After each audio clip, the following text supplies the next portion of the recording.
This is Democracy, a podcast about the people of the United States. A podcast about citizenship. About engaging with politics and the world around you.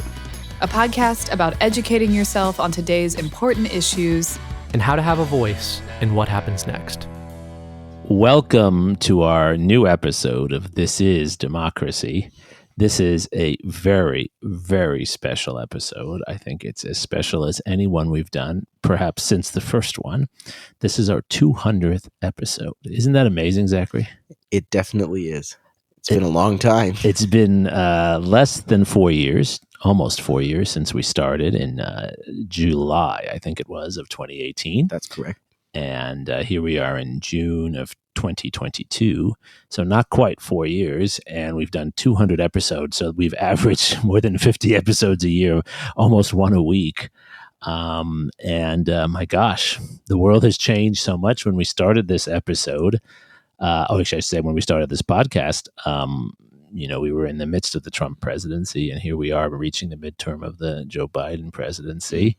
When we started this podcast, the idea of war in Ukraine seemed unlikely. Global pandemic seemed far-fetched. That's right. We had no worries about sitting next to people and coughing on people and riding on airplanes without masks. So much has changed. It's extraordinary. What stands out for you, Zachary, before we get to your poem? What stands out for you? I think what stands out for me is just the incredible guests that we've talked to. I mean, we've had such an opportunity to cover the history and the policy, the deep thinking behind many of the current events of our day, stretching all the way back to summer of 2018. And we've gotten to do it with so many very special people. And I think that's been, for me at least, the most rewarding part has been to meet all of these interesting scholars, but also to interact with that content, to interact with this material as the events being described are unfolding around us. And also in these past 4 years or so, getting to see how each of those events, each of those analyses builds on each other. Yeah. Right. Yeah. We've actually found ourselves coming back to the same topics, but it seems completely different in 2022 than it did in 2018. That's right. The same topic from 2018 and 2022 doesn't seem repetitive at all because the issues have changed. The context has changed. We've done multiple episodes, for example, on race, and multiple episodes on issues of gender equality, multiple episodes on war and peace, and the topics change radically. And as you say, build on one another from one time to another. I've particularly enjoyed, Zachary, also connecting your poems with the topics, because I think your poems bring, first of all, a young person's voice to the topic. We often have older guests, and you're bringing a young person's voice. You're bringing a new perspective, and I think your poems often encourage and inspire our guests and maybe our listeners to think about the topics in new ways. And so the connection between your poem and then the expert who we have on each week, I think that's really exciting to watch that mixture and that change occur before our eyes. On that note, I think you have a poem for our 200th episode, yes? I certainly do. Was this a special poem for you to write too? It was in some ways, because it's been about not just our time here on This is Democracy, but also my relationship with you and our sort of wonderful experience of growth and fun that we've had these past 4 years. But I think it's also how I'm trying to understand what the world is today, and how 4 years later, when we set out with this podcast to change the world, the world still seems to not quite have listened to what we've said, and I think maybe the world would do well to listen to more of what we say. At least it's more of what I say. I also think this poem is about me trying to come to terms with the fact that maybe they never will. Well, I think the world has changed, but the curse of times of change is that things don't change as you wish in all cases. Before you read your poem, Zachary, a few words on how you write your poems. People often ask how How do you write them? Well, it's definitely been a process.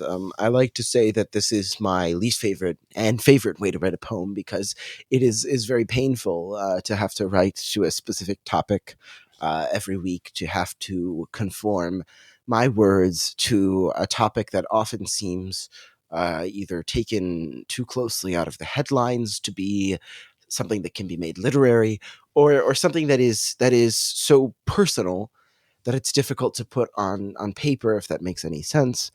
But it's also a wonderful writing exercise, and it forces me every week to sit down and write, even when I am extremely busy or thinking of something completely different. And it forces me to not just think about what I'm writing about, but how I'm writing it. Right. And I've definitely experimented with a wonderful array of different forms and different styles, and hopefully I've shown some consistency throughout. But it's also given me the chance to try so many different things at the same time. Well, and I enjoy our conversations, though sometimes we have disagreements about your poems. But in general, I enjoy our conversations. Even when we have our disagreements, it's interesting to talk through the purpose of the podcast as we're planning it and your poetic perspective on that. All right, well, let's hear your poem. What's the title? I'd like to think you've seen the world with me.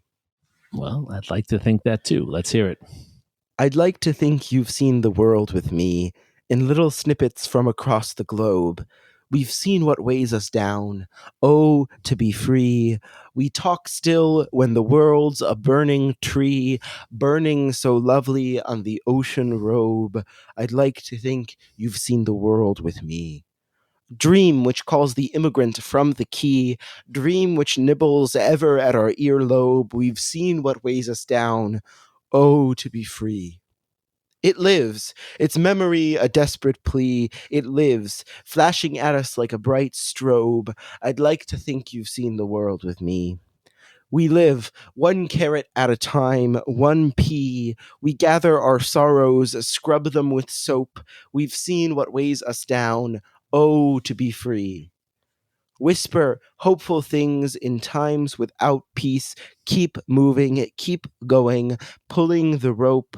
I'd like to think you've seen the world with me. We've seen what weighs us down. Oh, to be free. Oh, to be free. Oh, to be free of so many of the troubles of our world. What's your poem about? My poem is really about, I as I said earlier, I think it's me trying to come to terms with the fact that our world is not as it should be. And sometimes we have to buckle down and live one carrot at a time, one pea. And I think that at the same time, we have to recognize that dream of a democratic society is still alive. And it's still somewhere out there in the mist for us to try and obtain. And I think that at the end of the day, we have to recognize that maybe we're never going to reach it, but that it's still a goal worth reaching for. And at the very least, it's as cliche as it sounds, it's the journey that counts. Right. And as with any high-minded and worthwhile aspiration, it's the striving that matters, not necessarily just the outcome. Right. And I think that is, at least in our history, what has redeemed us, is that there is, as complex, as conflicted as our society is, there is always this striving for something better, and it's not always universal, and it's not always in every part of our society. But I think we are still striving for that at any point. So what have we learned, do you think, over 200 episodes now, from our different guests and poems and discussions, and the reactions that we get from people by email and in other forms? What have we learned about our country and our democracy? It's a good question. I mean, I think personally, I've learned how broken our country is, right? I mean, there have been so many episodes where you come back almost in tears at the kind of horrors or violence or mistakes that we hear described. But at the same time, I think we've also begun to recognize that the people in our country are more powerful than the institutions around them, right? I think this is a conclusion that you and I both came to when we were discussing yesterday what we wanted to talk about in this episode. And that is that perhaps what we need to listen more to in this country is not the talking heads or the people who represent institutions, but the ordinary people. And I think what we've learned throughout this podcast is that the power of listening to others, of hearing expertise, but also of coming to terms with our own experiences, has real value in a democracy. And that is the basis of our democracy. And I think the current events of the past 4 years have shown us that even when institutions fail, even when leaders fail, the part of our democracy that isn't broken is that part which is the individual listening to another.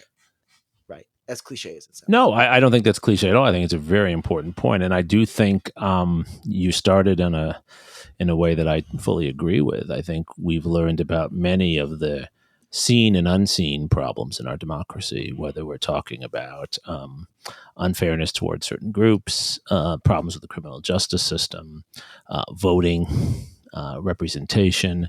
The way so many of the decisions about the allocations of resources and power in our society are made don't match, not just with our democratic ideals, but even with the basic claims we make about our society.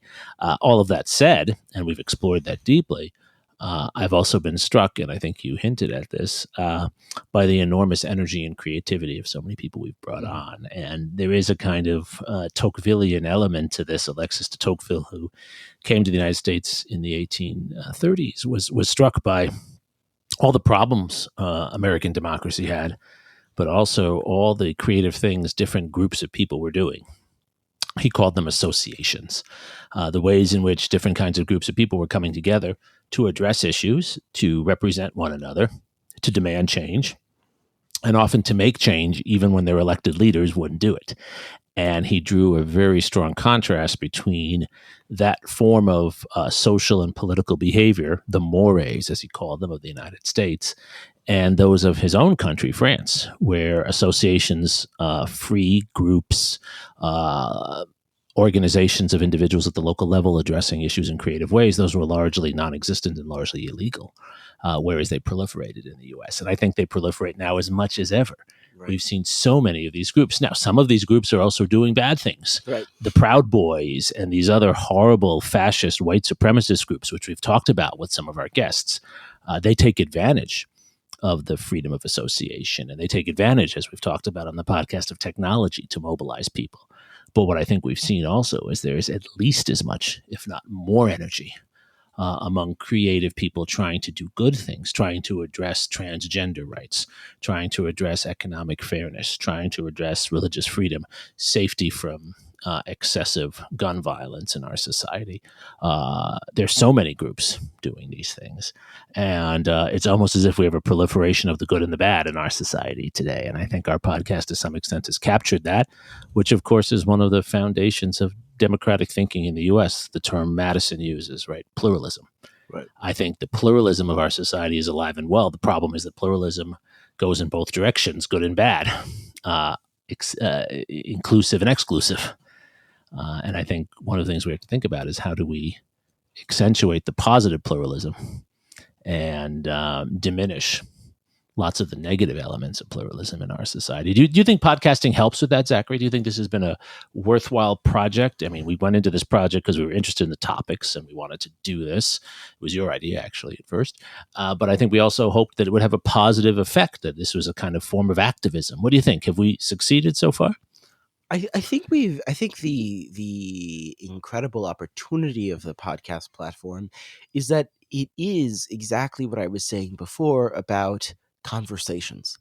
It is about actually sitting down or running or working out or driving to work while listening to another human being.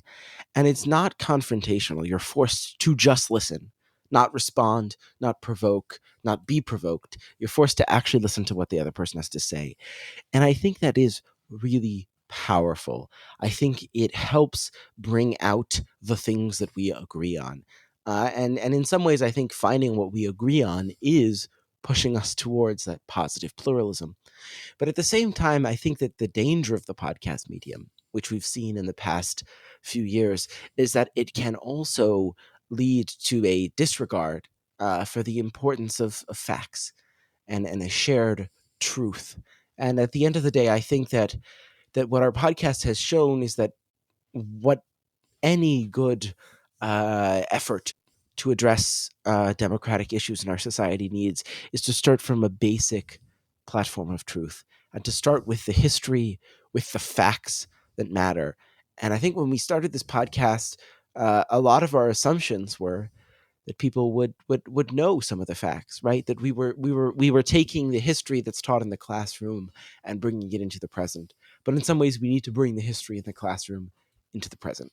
We need people who are thinking about issues today to actually think about the history and the facts that matter, and to start at that point. I think you hit the nail on the head. I think one of the achievements of our podcast has been to create civil conversations with people from very different points of view, some of whom disagree with us. We've had many guests on who you and I have disagreed with, but we don't yell at each other on this podcast. We ask open-ended questions, and we seek fact-based answers and opinions that build upon facts.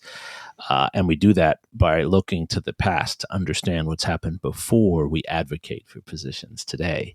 And I think that emphasis upon fact and civil conversation, but fact-based conversation, and conversation that's not bullshit, but that's authentic and that reflects the thinking and research and activities and experience of the speaker. I think that's so crucial. It's both the civilizing and, I think, fact elements of the conversation that make such a difference. And we've also chosen guests who we think really want to talk rather than just pontificate. I think we have learned more clearly that there's a very big difference between having a conversation and simply pontificating about a position. And we're not about pontification on this podcast. And I think we've succeeded in showing that we can have civil conversations with people from the right and the left. We've had people like Will Hurd on, who's a Republican, and we've had people very far to the left, like Samantha Power, on our podcast. So we've gone, in all directions, and many in between. But what's been your favorite part, Zachary? Well, I think my favorite part, as I said earlier, has been the guests for sure. But I've also really loved getting to sort of tour the world, as I sort of mentioned in my poem, with you, getting to see and speak with and comprehend the scholarship of people around the world. We've spoken with people in Ecuador, in Germany, in Australia. We've spoken with people around the world. We've really gotten a world tour. In both a geographic sense, but also in terms of thought and political adherence. And I think for me, at least, it's shown me that even in some of the parts of our society, the institutions that we are most cynical about, there are still good people, right? There are still people who are willing to have that conversation, who are willing to start from the basis of fact. And we've talked to people who are both inside institutions, working outside of institutions to hold them accountable. And we've spoken with people who actively assert that we need new institutions or that we need fewer institutions. And I think what our podcast has shown is that at the end of the day, it's really those people who matter, and not necessarily the institutional or legal structures that are supposed to uphold the principles they're speaking about. Right. It's all about people. I think that's right. And that's fundamentally what democracy is. It's not a set of institutions or rules. It's a set of behaviors. Back to de Tocqueville. That's what he noted. And I think one of the challenges for us going forward in our next 200 episodes is not only capturing and showcasing that, as you called it, positive conversational energy, that experimental desire to address real problems, that commitment to change, pragmatic, well-informed change.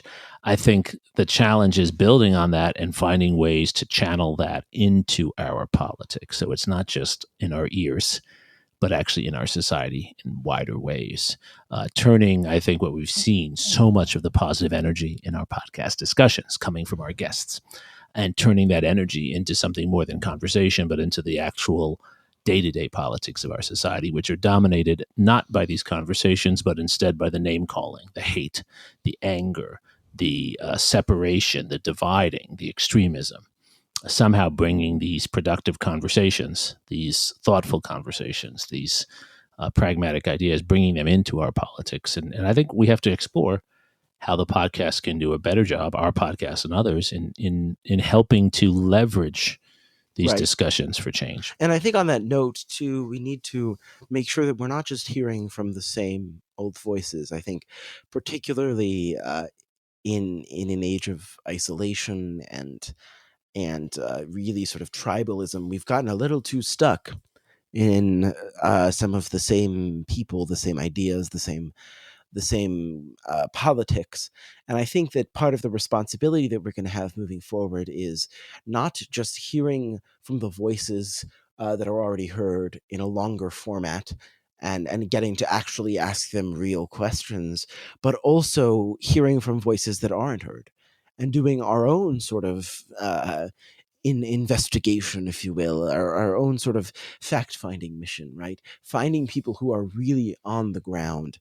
And I think we have a real opportunity to do that with this global network we've built over the past 4 years or so. And I think that with that, we need to make sure that we have not just guests from different institutions with different backgrounds, but also we need more diversity, right? I agree. If I we're agree. honest with ourselves, we haven't managed to have as many young people as we liked, as many people of color, as many women. And I think that at the end of the day, that needs to be at the core of what we do. I agree. I think we've had, around 150 guests on 200 episodes. So we've covered a wide range of areas. We've covered people who are studying all kinds of topics and from all kinds of regions of the world. And we have had a fair amount of gender and racial diversity, but there are still many viewpoints, many important viewpoints, fact-based viewpoints that we have not brought in. And there are some viewpoints that have been heard much more than others. And I don't think that's as much a bias on our part as it is a tendency to draw on people who are already part of one's network. And so I think we need to think about ways of widening and further diversifying. And I mean diversity not just in terms of how people look and just backgrounds, I mean points of view. Everyone that we bring on this show should be authentic.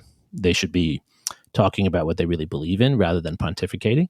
And they should be doing and talking about what they do based on knowledge, real knowledge. So we don't want to just represent points of view for the sake of representing points of view. Right. And we want your ideas too. So yes. if you have ideas, not just for guests, but for topics, if there's something you feel like we've missed, please send those in by all means. Right. You can, from our website, of course, you can find our email addresses. The easiest way is just to email me at surrey@utexas.edu. At Austin. Surrey at austin.utexas.edu. And the website has my email address and other contact information. So feel free to send us your suggestions.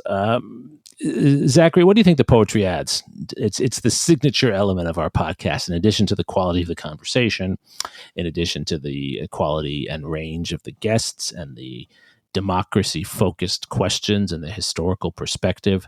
I think the poetry is what stands out. When I talk to people about the podcast, that's often the first thing they say. What do you think it adds?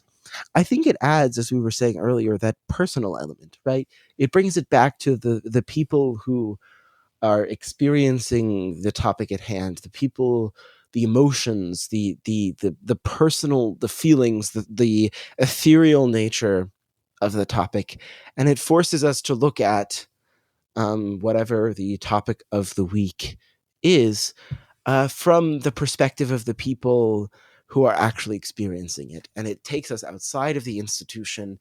It takes us outside of the scholarship and forces us to really consider seriously what it is like to be in that kind of situation, right? Whether it was talking about death row last week, or COVID, or economic crises, or Ukraine, right? I think that, at least for me, what the poetry has done is it's forced me to try and think about what it is like to be in that other perspective. And it can't be just about the sort of stereotypes. It has to be something that feels authentic. And for me, at least, the trick is always to try and find something that feels authentic, but still also feels like me. Right. And I think what your poetry does, for those of us who are listening to it, myself, the guests, our listeners, is that the poetry forces us to think about an issue we might have already thought about in perhaps new ways. it tests our thinking and it takes us a little bit outside our comfort zone.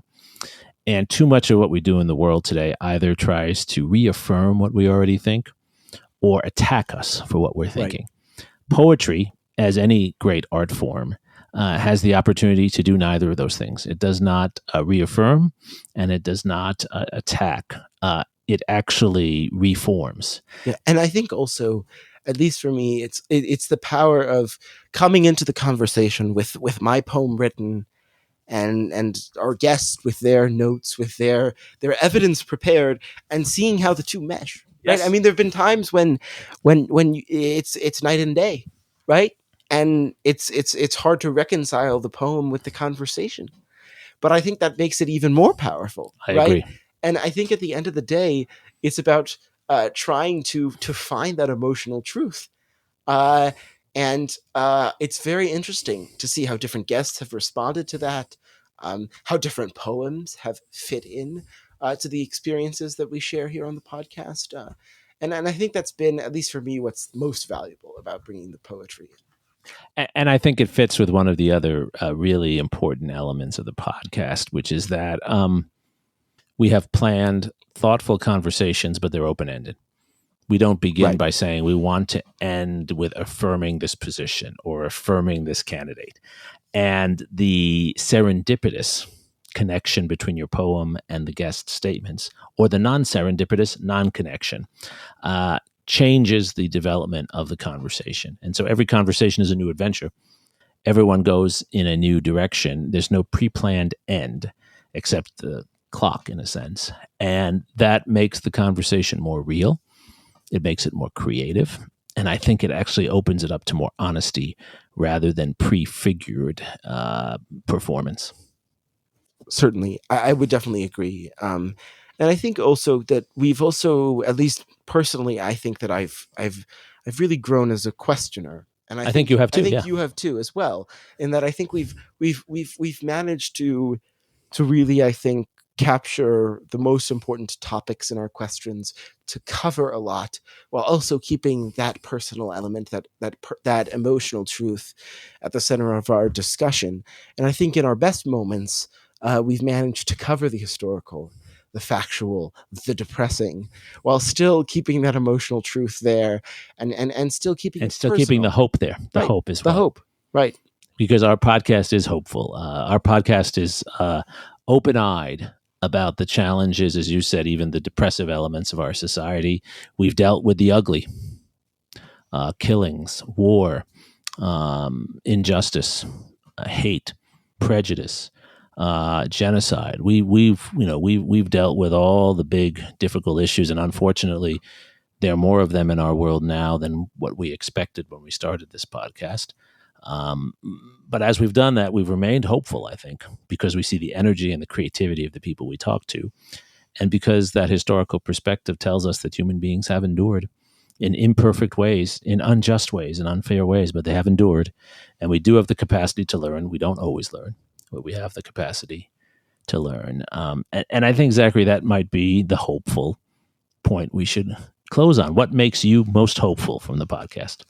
I think what makes me most hopeful from the podcast is at least getting to see, as I've grown up, and as our world has grown up, if you will, getting to see how my opinions change, and how I can actually listen.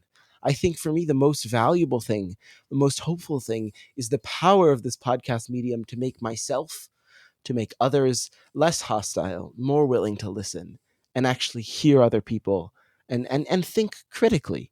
I think that one of the key messages of our podcast is that we need more critical thinking. And I think at the end of the day, maybe that's the real purpose of our podcast. It's not just to inspire hope, but it's to force people to think critically. Well, I have certainly learned, just building on your very wise and eloquent comments, Zachary, I have certainly learned to listen more, to listen to more people, and to listen more closely. The podcast has really taught me to do that. It's been an exercise in listening for me as much as questioning and speaking. And I look forward to at least 200 more episodes listening to your incredible poetry. listening to our extraordinary guests, and even more than both of those things, listening to our society at large and trying to hear how the voices of our podcast can begin to push our society to some better ends. I know it's possible. I see it in our guests. I see it in your eyes and in your poems. And I think our podcast in that sense is a bellwether of the power of ideas, the power of hope, the power of history, and the power of listening to all of that. In a time when we're told to yell before we listen, we're saying to slow down and listen. Yes. So thank you to our listeners. Thank you for listening. And back to where we started with Franklin Roosevelt, we are part of the next chapter of our democracy. And that chapter is being written on this podcast and in so many other places. Thank you for joining us for the first 200 episodes. We hope you have time to catch up on any you've missed.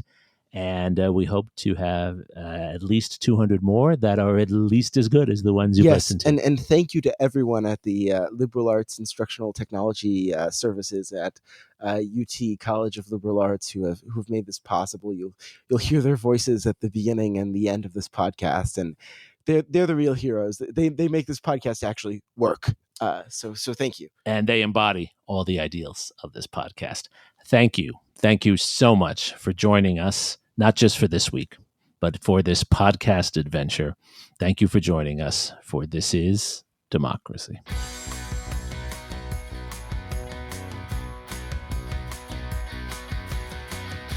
This podcast is produced by the Liberal Arts ITS Development Studio and the College of Liberal Arts at the University of Texas at Austin.